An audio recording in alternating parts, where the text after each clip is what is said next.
Greetings, friends. My name is Charles Q. Banks, and I'd like to welcome you to another playthrough of mine, and I would love to present to you Cuphead, a new Steam-powered... I'm just using that as kind of a pun, because this is the 30s game, and it's on Steam for $20, and it's a very exciting, very well sought out, and crowd-funded, independently made game that takes all of its animated inspiration from 1920s, 30s, and 40s cartoons.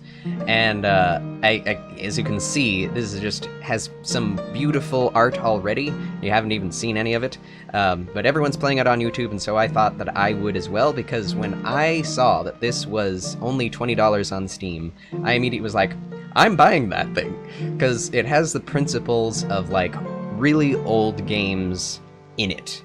And you'll see what I mean. But let me just get started, and from a new game, I've already played through apparently half of it, and I didn't want to absolutely die every single level, so hopefully I will have gotten skilled enough to play well.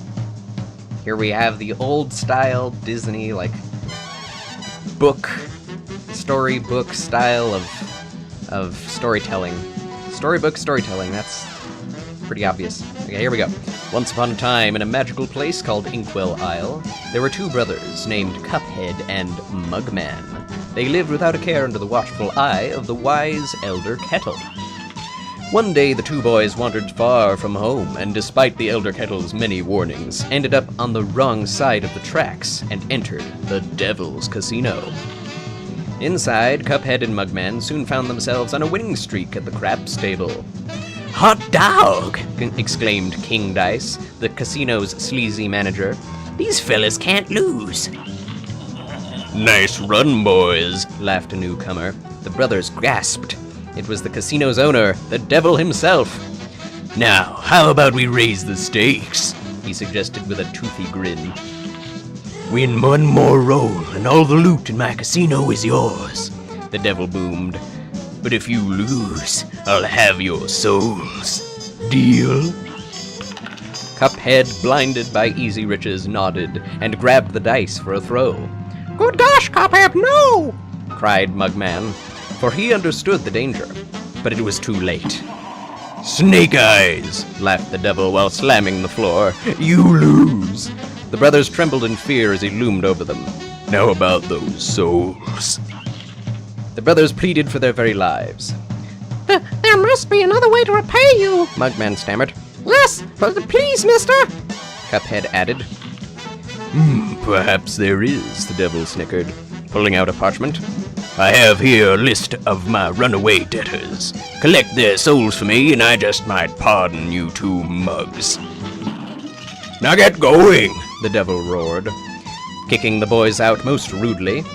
"You have till midnight tomorrow to collect every one of those souls. Otherwise, I'll be the one collecting yours." Cuphead and Mugman were terribly frightened and ran away as fast they could. "Come on, Mug," panted Cuphead. "We have to find the Elder Kettle. He'll know what to do." You like my Mickey Mouse voiceover? There's not a whole lot of that, unfortunately, for you guys, because I know you love my over-the-top vocal antics. But we'll see what's going on with the rest of it, if I have to do a whole lot of other voiceover. And don't you just love the animation? That little character there, anthropomorphic sandglass. "What a fine pickle you boys have gotten yourselves into. I know you don't want to be pawns of the devil, but if you refuse, I can't bear to imagine your face. You must play along for now. Collect those contracts, and you'll best be ready for some nasty business. Your debtor friends won't be very friendly once you confront them. In fact, I expect they'll transform into terrible beasts. Take this potion so they won't hang you out to dry. It will make you the most remarkable magical abilities. Give you the most. Now go to my writing desk and use the mystical inkwell there." Mystical inkwell, huh? "You need to prepare yourself for a scrap." Now, I don't know if you noticed this, Mr. Kettle, wise Elder Kettle, as they call you. This is not a writing desk. This is a coffee table. I guess you write on it, because there's an inkwell and a tutorial on here, but let's go into the page. Kind of like Bendy and the Ink Machine, except you're going into the pages rather than out of them. And it's not as sinister. You're fighting the devil rather than being the devil. As the animated character. Duck, hold down to crouch. I love the style of this. You're on the page. Pretty easy, it seems. I've seen so much Dark Souls reference to the difficulty of this game, and it is very difficult, but only as difficult as, like, you know, the original Contra, I suppose. I did play Contra in the arcade days, and it was really difficult. I was too young to even have any patience for games like this, but I played through Donkey Kong and Mario, and those games were extremely difficult. Here's your X move. Here's one of the weird things about this being a 1930s game. You have a Hadouken!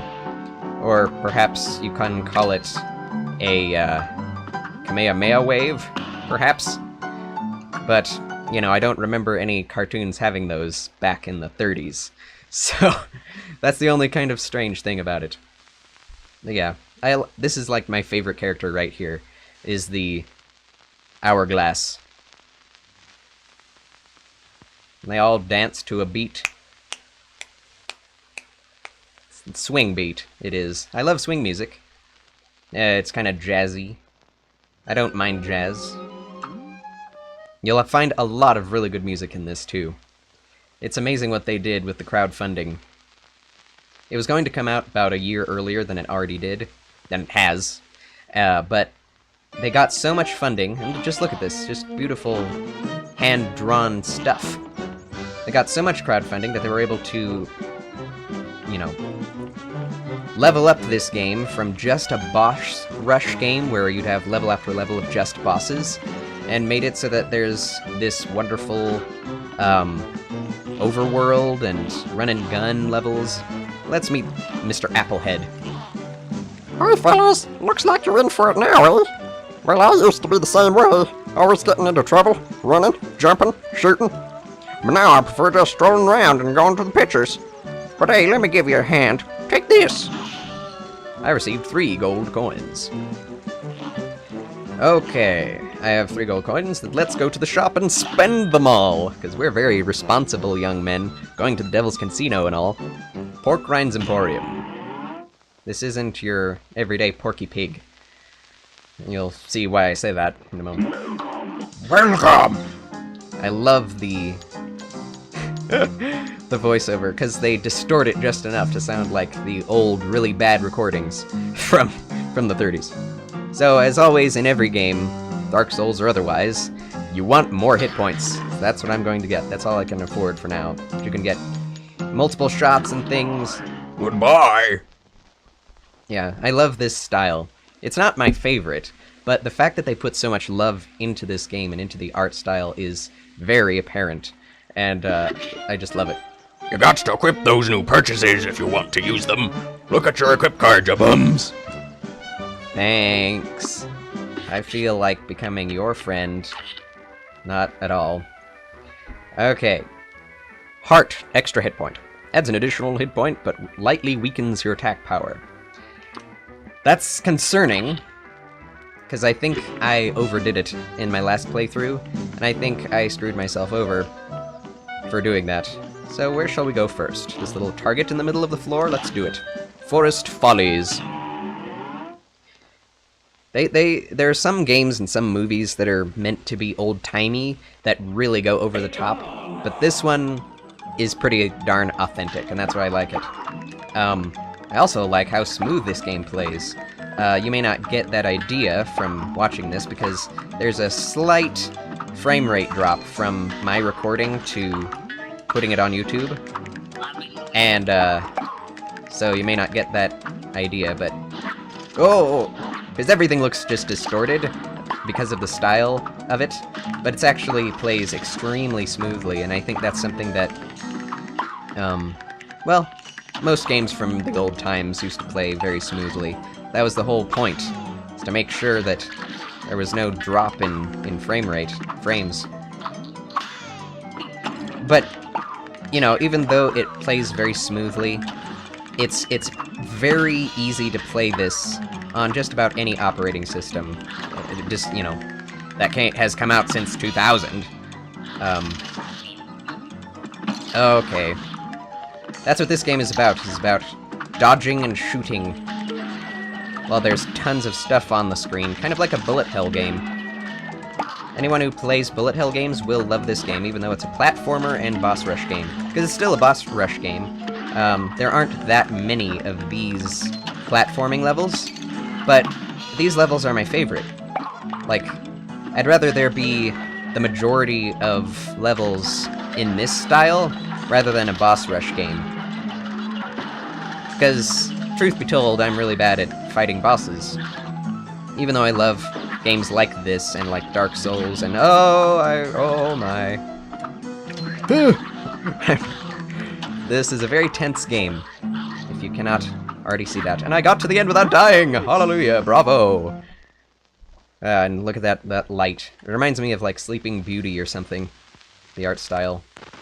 Disney's Sleeping Beauty. The results! HP bonus, 0. Berry bonus, 3. Gold coins, 5. Skill level 2. Grade, B. I always was kind of a B student, so I'm not too sad about that. I'm not that big of an expert on this game, obviously. But I did not bad. So that's the first episode of this playthrough. I'm really excited to do this, because I just love the game already. But I may not be able to get all the episodes out very quickly. It's all dependent on my health and my time. So, thanks for watching. God bless, and I will see you in the next one. I know every YouTuber says that, but it's what I've got to say. So, God bless. Remain classy.